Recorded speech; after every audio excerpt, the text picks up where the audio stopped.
소셜 네트워크 기반 비대면 물품 거래 서비스 포타투의 사업 계획서 발표를 시작하겠습니다. 목차는 다음과 같습니다. 포타토는 포테이토에 발음이 비슷한 영단어를 결합하여 누구나 부담 없이 저희 서비스를 이용할 수 있다는 뜻을 가지고 있습니다. 구체적인 아이템 소개에 앞서 프로블럼을 먼저 다루겠습니다. 국내 1인 가구 수는 꾸준히 증가하여 중요 인구 집단으로 자리매김하였습니다. 여기서 주목할 점은 1인 가구가 열악한 제품 구매 환경을 가지고 있다는 것입니다. 조사에 따르면 많은 1인 가구가 소형량 제품의 다양성 부족으로 불편을 겪고 있습니다.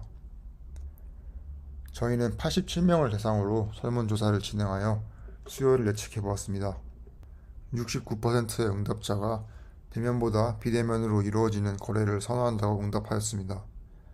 38%의 응답자가 대량 구매를 했다가 물건이 남아서 불편함을 느꼈다고 답했습니다. 95%가 넘는 응답자가 비대면으로 물품을 거래하는 아이디어에 긍정적인 반응을 보였습니다. 이 내용을 바탕으로 저희 서비스가 타겟으로 하는 고객 페르소나를 작성하였습니다.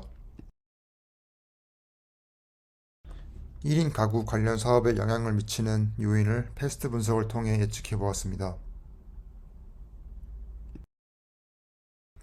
1인 가구 물품 거래 서비스에 대한 시장 규모를 추정해 보았습니다. 국내 1인 가구 수의 거래 가능한 품목별 소비 지출을 곱하여 연간 전체 시장 규모를 계산했습니다.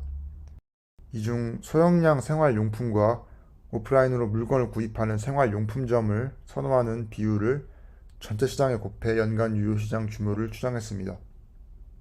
다음으로 저희가 사업 아이템을 어떻게 디벨롭하고 구체화시켰는지 발표하겠습니다. 핵심 아이디어는 주민이 판매자 또는 구매자가 되어 자유롭게 물건을 거래하는 서비스를 제공하자는 것이었고, 이를 위해 적절한 위치에 거래가 이루어지는 비대면 자판기를 설치하는 것입니다. 린 캔버스를 작성하여 아이디어를 정리해 보았습니다. 지금부터 프로토타입에 대해 설명을 해드리도록 하겠습니다. 가장 먼저 마이페이지입니다. 마이페이지에 들어가게 되면 왼쪽 위는 설정한 위치를 볼 수 있고, 그 밑으로 이름, 환경 설정, 프로필, 마이 치포인트, 관심 목록, 판매 내역, 구매 내역, 후기 및 댓글, 내 동네 설정, 자주 묻는 질문, 친구 초대 이렇게 항목들을 볼 수 있습니다. 그럼 중요한 부분들 위주로 설명을 하도록 하겠습니다. 먼저 환경 설정입니다. 환경 설정을 들어가게 되면 알림 설정이 있습니다. 알림 설정은 알림 소리를 무음으로 만들 수 있는 기능, 그리고 방해 금지 시간 설정이 있습니다. 간단한 터치로 조작이 가능한 것을 볼 수 있습니다. 환경 설정에는 알림뿐만 아니라 계정 정보 관리, 공지사항, 국가 및 언어 변경, 로그아웃, 그리고 탈퇴하기까지 많은 기능이 담겨져 있습니다. 다음은 프로필 보기입니다. 프로필 보기를 들어가게 되면 프로필을 수정할 수 있는 부분이 있고, 현재 자신이 거래에 있어서의 활발함을 온도로 쉽게 알 수 있게 도와줍니다. 적정 온도는 사람의 온도인 36.5도로 지정을 했습니다. 그 밑으로 판매 상품이 몇 개인지, 구매 상품이 몇 개인지 알 수 있는 칸과 다른 사람들이 본인에게 한 평가 및 후기를 볼 수 있는 칸이 있습니다. 다음은 칩 포인트입니다. 칩 포인트는 상품 판매율이 높은 사람들을 대상으로 한 달마다 일정하게 제공합니다. 뿐만 아니라 광고 시청 혹은 다양한 이벤트를 통해 칩 포인트를 제공합니다. 칩 포인트는 100칩당 1,000원의 가치를 가지고 있으며 10원 단위로도 거래가 될 수 있는 부분을 고려해 책정을 하였습니다. 칩 사용하러 가기 버튼을 누르면 바로 구매 페이지로 넘어갑니다. 뿐만 아니라 어플 사용 구매자의 물건 추천을 유도하기 위해 칩 포인트를 사용합니다. 구매자가 판매자의 물건을 추천하고 등록된 그 물건이 다른 구매자들에게 잘 판매된다면 일정 등급을 나눠 일정한 칩 포인트를 제공합니다. 다음은 마지막으로 내 동네 설정입니다. 내 동네 설정을 누르면 자신이 속한 위치를 지정할 수 있고, 가까운 동네부터 먼 동네까지 자판기의 위치를 알려줍니다. 당연히 먼 동네를 클릭할수록 다양한 위치의 자판기를 쉽게 찾아볼 수 있습니다. 지금까지 마이페이지의 프로토타입이었습니다. 대기 상품 페이지에서는 정식적으로 서비스 내에 판매되기 전에 상품들 목록이 보여지게 됩니다. 상단 측에는 대기 상품들을 간단히 표시하여 앱 이용자들이 쉽게 상품을 추천할 수 있도록 유도하였습니다. 하부에는 상품 등록자와 상품 정보 등 더 자세한 정보가 담긴 상품 목록을 확인할 수 있습니다. 포타2 구독제 이용자는 앱 내 상단 광고 서비스 혜택이 있으므로 대기 상품 페이지에서도 본인의 상품이 상단 측에 노출될 수 있습니다. 우측 상단바를 누르면 대기 상품 카테고리를 확인할 수 있습니다. 예시로 상품 하나를 눌러보겠습니다. 해당 대기 상품의 상세한 정보를 확인할 수 있습니다. 이때 해당 상품을 구매하기 원하는 사람은 예약 구매를 눌러 감자칩 또는 현금으로 결제가 가능합니다. 해당 물품이 괜찮아 추천을 누르게 되면 앱 이용자들의 추천 참여율을 높이기 위해 자동적인 알고리즘으로 다른 상품이 이어서 노출됩니다. 위험 물품 등이 등록되었을 경우 신고 기능으로 즉시 신고가 가능합니다. 대기 상품 추천 참여율이 높거나 비적절한 물품의 신고 조치를 바르게 해준 이용객들에게는 감자칩을 제공할 예정입니다. 구매를 위한 화면은 기본적으로 이렇게 구성되어 있습니다. 일반적으로 사람들은 다양한 생활 반경을 가지고 있습니다.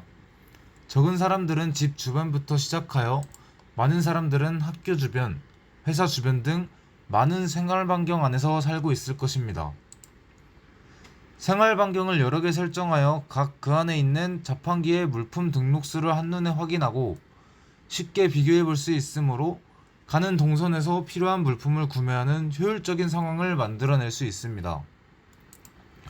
각 자판기의 자세한 정보를 위해서 그 자판기를 누르게 되면 현재 이 자판기에서 판매 중인 물품이 어떤 것이며 얼마로 판매되어지고 있는지 알 수 있습니다.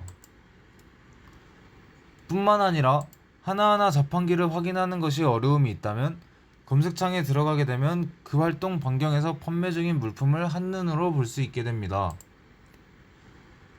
이용자는 앱으로 결제를 할 수도 있고 직접 찾아가서 다양한 결제 방식을 통해서 상품을 구매할 수도 있습니다. 다음은 판매의 전반적인 과정을 순차적으로 보여드리겠습니다.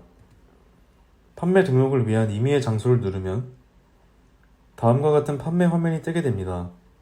다음과 같은 카테고리 중 판매를 위해 판매 상품 추가하기를 누르면 판매하고자 하는 상품의 정보를 입력할 수 있는 화면이 나옵니다. 카테고리를 먼저 골라주고 이름을 써줍니다. 등록 지역은 기존의 본인 정보에 입력된 주소가 기본으로 설정됩니다. 오른쪽에 사진 그림을 누르게 되면 판매하고자 하는 물품의 사진을 등록할 수 있고 간단한 소개나 내용을 작성한 다음 마지막 수량과 가격까지 설정합니다. 이렇게 판매 상품 추가하기 단계를 완료하였습니다. 등록이 완료되면 이렇게 등록 내역에 등록 물품 개수만큼 숫자가 뜨고 들어가서 보게 되면 본인이 등록한 제품이 나타납니다. 시간이 지나고 일정 추천수를 받아 판매 등록이 가능한 상태가 되면 판매 위치 등록 카테고리에 숫자가 뜨게 됩니다.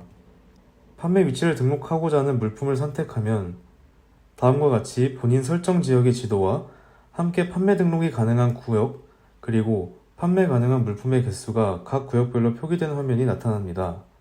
본인이 원하는 등록 위치를 선택하여 등록을 하면 선택 구역의 자판기 중 남은 칸에 임의로 배정됩니다.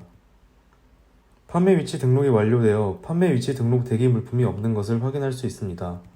시간이 지나 판매한 물건이 팔리게 되면 판매 여부 카테고리에 표시가 되며 다음과 같이 판매가 완료되었다는 화면을 받습니다. 구매자는 구매 상품이 보관되어 있는 자판기 형식의 비대면 물품 거래소에 도착합니다. 상품이 보관되어 있는 칸에는 고유의 QR코드가 띄어지고 구매자가 이를 핸드폰으로 인식하면 해당 자판기 칸만 열려 구매자는 상품을 가져갈 수 있게 됩니다. 등록된 물건이 일정 기간 동안 팔리지 않으면 물품 등록자에게 어플을 통해 일정 기간까지 수거를 요청하는 알람이 갑니다. 다음으로 소량의 물건이 개별로 등록되기 위해 진열대의 크기가 커지고 복잡해질 것이라는 의견이 있었습니다. 작은 캐비닛 물품 보관함 형태의 자판기를 통해 소형 생필품들을 진열하는 데 유리하고 설치 비용과 관리비를 절감할 수 있습니다. 상품성이 떨어지는 물건을 올리는 악의적인 이용자를 막기 위한 대책에 대하여 등록된 물건이 일정 기간 팔리지 않으면 어플을 통해 수거 요청이 이루어지고 기한을 넘으면 폐기됩니다. 수요와 공급이 균형을 이루어야 거래가 이루어지고 서비스가 지속될 수 있습니다. 설문을 통해 판매자와 구매자 비율을 조사하였고 거의 1대1의 비율을 가지는 것을 확인했습니다.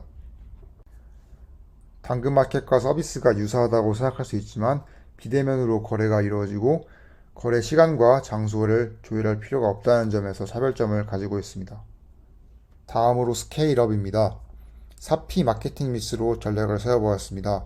초기에는 젊은 1인 가구를 겨냥한 마케팅을 진행하고 점차적으로 사업 영역을 확장시키는 전략을 구상하였습니다. 수익 모델은 세 가지가 있습니다. 첫 번째로 자판기 또는 어플의 배너 광고를 통해 광고 수익을 얻습니다. 두 번째로 매달 990원의 구독제 서비스를 도입했습니다. 구독자들은 초기 등록 수수료, 수거비 보증금 면제 등과 같은 혜택을 제공받습니다. 수거비 보증금이란 등록 기간이 만료된 상품이 회수돼가지 않는 상황을 방지하기 위해 판매자가 자판기에 제품을 등록할 때 지불하는 보증금입니다. 보증금은 제품을 다시 회수해 가거나 제품 판매가 완료되면 돌려받을 수 있습니다. 마지막으로 기업과의 제휴를 통해 기업의 물건을 자판기에 일정 기간 진열하고 홍보 판매합니다. 이번 학기 프로젝트를 진행하면서 다음과 같이 역할을 분담하였고 전반적으로 피드백을 통해 서로 보완하였습니다. 이상으로 포타2 사업계획서 발표를 마치겠습니다. 감사합니다.